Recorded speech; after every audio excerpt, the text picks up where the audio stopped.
Dear students, मैं doctor Bhagat Singh, सहायक आचार्य राजनीति विज्ञान, आप सभी का हार्दिक स्वागत। आज हम बीए द्वितीय वर्ष प्रश्न पत्र द्वितीय के अंतर्गत भारत के संविधान का निर्माण पार्ट 1 के अंतर्गत भारत के संविधान का निर्माण टॉपिक पर अध्ययन करेंगे। सुविधा की दृष्टि से भारत के संविधान का निर्माण कैसे हुआ, इस टॉपिक का अध्ययन करने के लिए इसे 2 भागों में विभक्त किया गया है। भारत के संविधान का निर्माण पार्ट 1 और भारत के संविधान का निर्माण पार्ट 2। आज हम पार्ट 1 के अंतर्गत भारत के संविधान का निर्माण पार्ट प्रथम के अंतर्गत भारत का संविधान सभा द्वारा किस तरीके से निर्मित किया गया, भारतीय संविधान के निर्माण का विकास किस प्रकार से हुआ, उसके संदर्भ में अध्ययन करेंगे। क्योंकि प्रत्येक राष्ट्र का अपना एक संविधान होता है और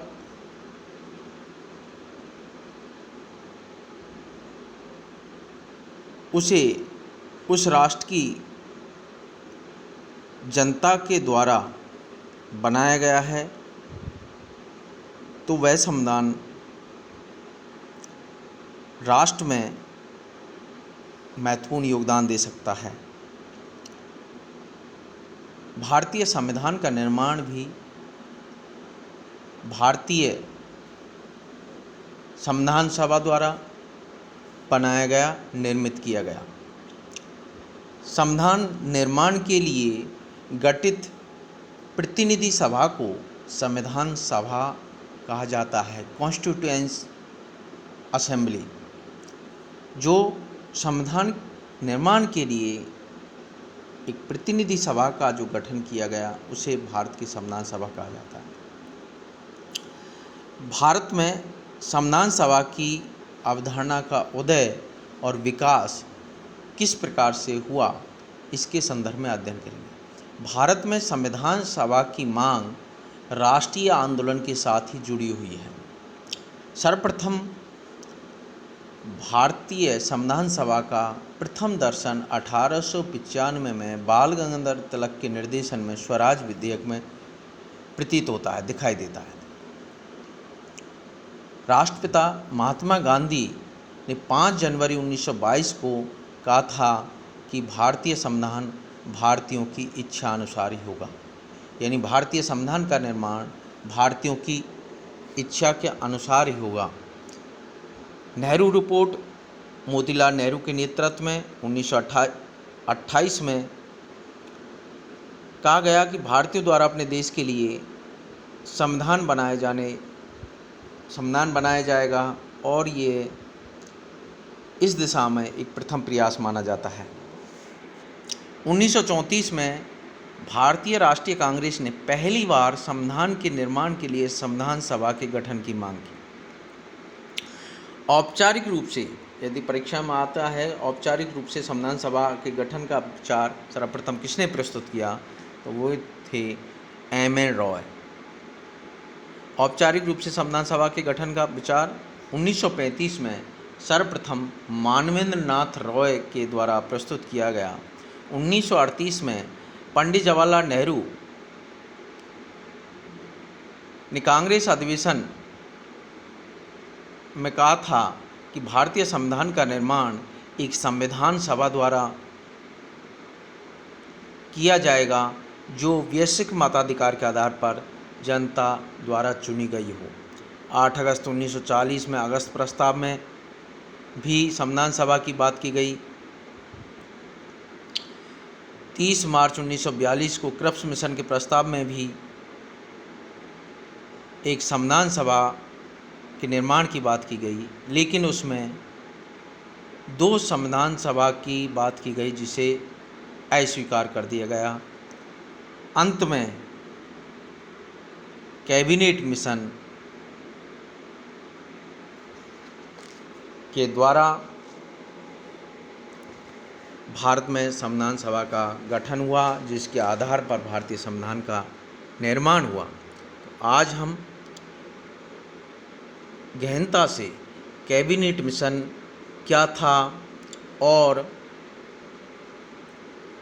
उसने भारतीय संविधान सभा के संदर्भ में क्या प्रावधान किए,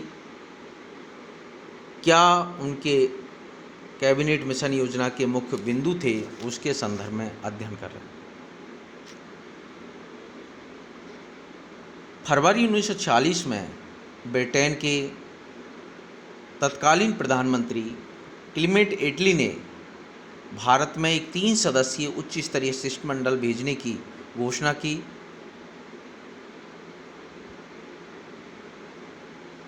जो भारत की स्वतंत्रता देने व नए संविधान के निर्माण के रूप में आवश्यक सिद्धांत उपायों के विषय में सिफारिश देगी, कुछ बिंदु प्रस्तुत करेगी। अंत में भारत कैबिनेट मिशन का भारत आगमन 24 मार्च 1946 को कैबिनेट मिशन भारत आया, जिसमें 3 सदस्य थे, lord Pethick Lawrence, sir Stafford Cripps, A V Alexander. Lord Pethick Lawrence cabinet mission योजना के अध्यक्ष थे, तत्कालीन भारत सचिव थे। सर स्टीफर्ड क्रिप्स और एवी अलेक्जेंडर 2 कैबिनेट मिशन योजना के सदस्य थे। सर स्टीफर्ड क्रिप्स अध्यक्ष बोर्ड ऑफ ट्रेड थे और एवी अलेक्जेंडर नौसेना मंत्री थे। 16 मई 1940 को कैबिनेट मिशन योजना ने अपनी योजना प्रकाशित की। कैबिनेट मिशन योजना के मुख्य बिंदु इस प्रकार हैं। नंबर 1, अप्रत्यक्ष निर्वाचन के आधार पर एक संविधान सभा की स्थापना, जिसका प्रत्यक्ष निर्वाचन नहीं होगा, अप्रत्यक्ष निर्वाचन होगा और इसमें 389 सदस्य निर्धारित की गए। ध्यान रखने की बात है, जो कैबिनेट मिशन योजना ने जो प्रस्ताव रखा वो ये था कि संविधान सभा 389 सदस्यों से निर्मित होगी। संविधान सभा में 389 सदस्य होंगे, जिसमें 292 सदस्य ब्रिटिश प्रांतों के प्रतिनिधि, 93 देसी रियासतों के प्रतिनिधि और 4 चीफ कमिश्नर क्षेत्रों से निर्धारित किया गया। 4 चीफ कमिश्नर क्षेत्रों के प्रतिनिधि, जिसमें जो 4 चीफ कमिश्नर क्षेत्र थे वो थे दिल्ली, अजमेर, मेरवाड़ा, कुर्ग और बलूचिस्तान।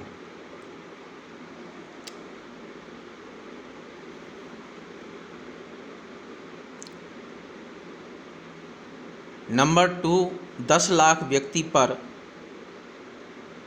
एक प्रतिनिधि लेने का नियम बनाया गया।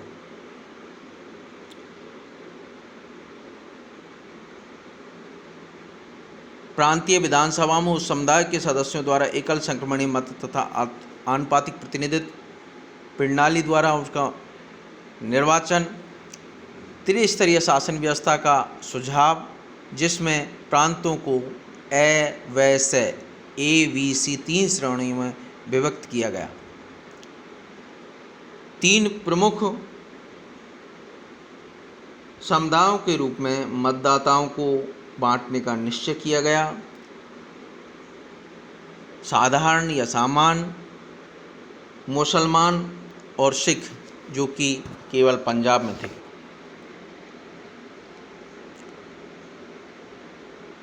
देसी रियासतों को भी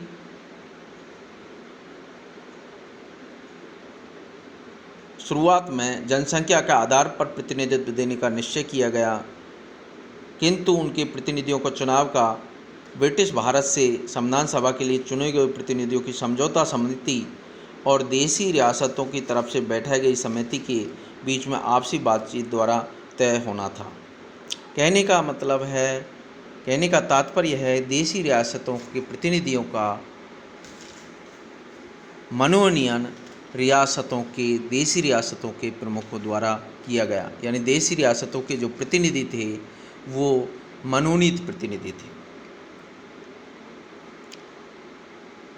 एक अंतरिम सरकार का गठन किया गया जिसमें सभी दलों के प्रतिनिधियों को शामिल किया गया।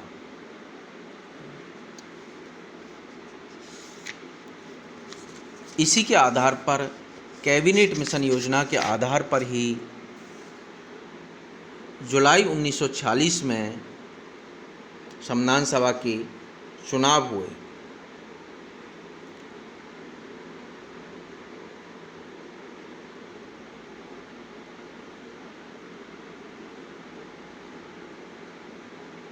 संविधान सभा की, क्योंकि जो देशी रियासतें थी उनके प्रतिनिधि उनका मनोनयन होना था, तो इसमें से 296 जो सदस्य थे जो प्रांतों से द्वारा अप्रत्यक्ष रूप से निर्वाचित किए जाने थे, उनका जुलाई अगस्त के महीने में उनके चुनाव हुए, जिसमें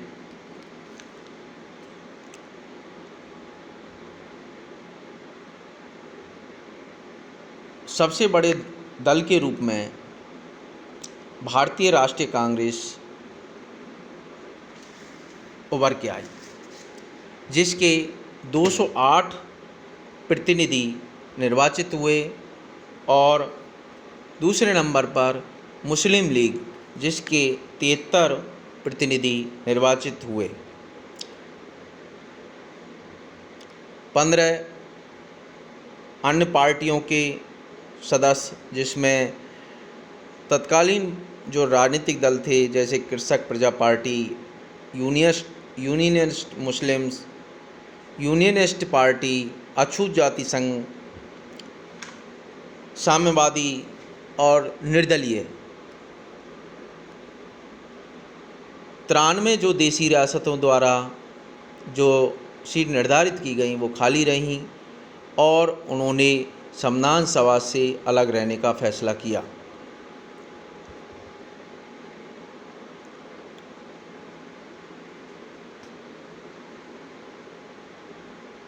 लेकिन जो संविधान सभा में अपनी कमज़ोर स्थिति मुस्लिम लीग की थी, उसने संविधान सभा के बहिष्कार का निश्चय किया, और जो संविधान सभा का प्रथम अधिवेशन 9 दिसंबर 1946 को हुआ, उसमें मुस्लिम लीग सम्मिलित नहीं हुई।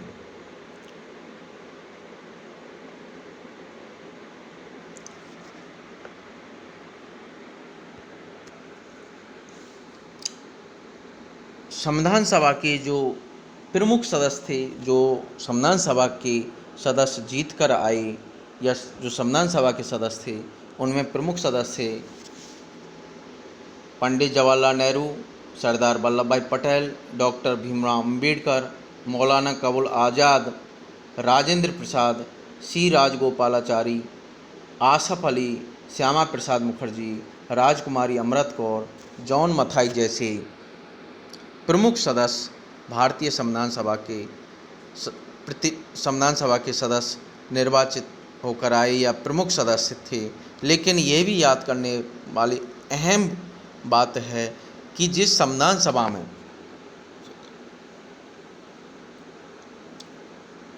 सबसे ज़्यादा महत्वपूर्ण योगदान निभाने में महात्मा गांधी का योगदान था, वो महात्मा गांधी इस संविधान सभा के सदस्य नहीं थे, और इसके साथ मोहम्मद अली जिन्ना भी संविधान सभा के सदस्य नहीं थे। तो ये महत्वपूर्ण अहम बात है कि ऐसे कौन महान शख्सियत, महान व्यक्तित्व थे जो संविधान सभा की तत्कालीन समय में संविधान सभा के सदस्य नहीं थे, जिसमें महात्मा गांधी और मोहम्मद अली जिन्ना जो संविधान सभा के सदस्य नहीं थे। जहाँ तक संविधान सभा में राजस्थान का जो कोटा है, यानी राजस्थान से जो संविधान सभा के सदस्य थे, उनमें 12 संविधान सभा के सदस्य थे, जिसमें प्रमुखतः आप याद रख सकते हैं, 2 या 3 नाम आपको ज़रूर याद रहने चाहिए, जिनका राजस्थान के एकीकरण में, राजस्थान में जागृति लाने में, जन जागरण लाने में महत्वपूर्ण योगदान रहा है। और वो स्वतंत्रता के पश्चात भी उन्होंने महत्वपूर्ण भूमिका निभाई है भारतीय राजनीति में। जैसे अजमेर मारवाड़ से मुकुट बिहारी लाल भार्गव सदस्य थे, हीरालाल शास्त्री, बलवंत सिंह मेहता, माणिकलाल वर्मा, जयनारायण व्यास, गोकुल लाल असावा, रामचंद्र उपाध्याय, राज बहादुर जैसे प्रमुख सदस्य राजस्थान से भी भारतीय संविधान सभा के प्रमुख सदस्य रहे।